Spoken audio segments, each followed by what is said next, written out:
Борбор каладагы номер 47 билим уясында жалпы 1427 окуучу билим алат. Алардын арасында социалдык көйгөйү бар үй-бүлөлөрдүн балдары да бар. Атайын мектеп тарабынан 136 окуучуга социалдык паспорт ыйгарылган. Комплектование боюнча жылдын башында 1427 бала бар.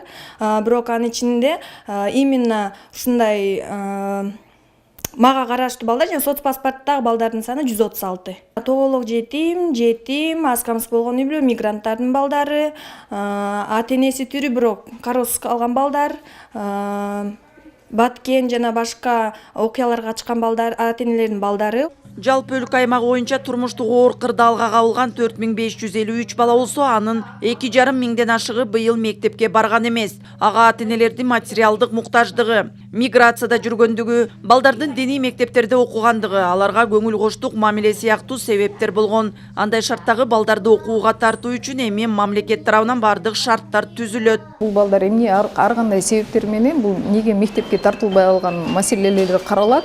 Эң биринчиден бул ата-энелердин жоопкерчилиги, же болбосо бала мүмкүнчүлүгү чектелип калган бала болсо, бул балага кандай биз окууларды кандай окууну түзүп берүүгө биз шарт түшүрүшүбүз керек. Анан көп учурларда дагы баса айта кетсем, жана медреседе окуп аткан балдар болсо, эгер булар медреседе окуп аткан балдар болсо, бул балдар ошо окууга тартылбай алган категорияларына киришет да. Ошондуктан эң биринчиден жана ата-энелердин да жоопкерчиликтери бул укук коргоо органдары менен биргеликте иш-чаралар жүргүзүлөт.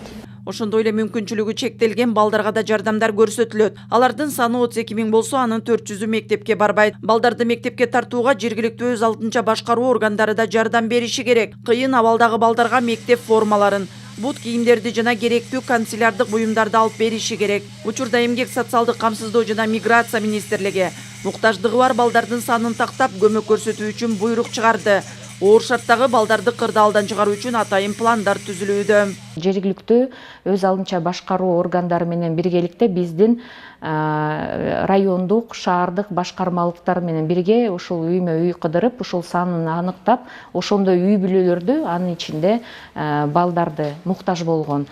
Анан бунда ушул бир айдын ичинде ушул жумуш жасалгандан кийин биз мындан тышкары канча акча каражаты талап кылынат, ошондой үй-бүлөлөрдүн балдарын мектепке жөнөтүү боюнча. Мамлекет башчысы кол койгон жарлыкта ошондой эле жергиликтүү мамлекеттик администрацияларынын, жергиликтүү өз алдынча башкаруунун аткаруу органдарынын башчылары жана жалпы билим берүү мектептеринин директорлору балдарды мектепке баруусун системалуу түрдө талаптагыдай контролдоону камсыз кылсын деп айтылган. Андыкта мугалимдер жоопкерчиликтүү болуп, ата-энелер менен биргеликте сабакты калтырган балдарды ар убак көзөмөлдөп туруулары кажет. Кыял Шаршеева, Алмаз Нурманбетов, Ала Тоо 24.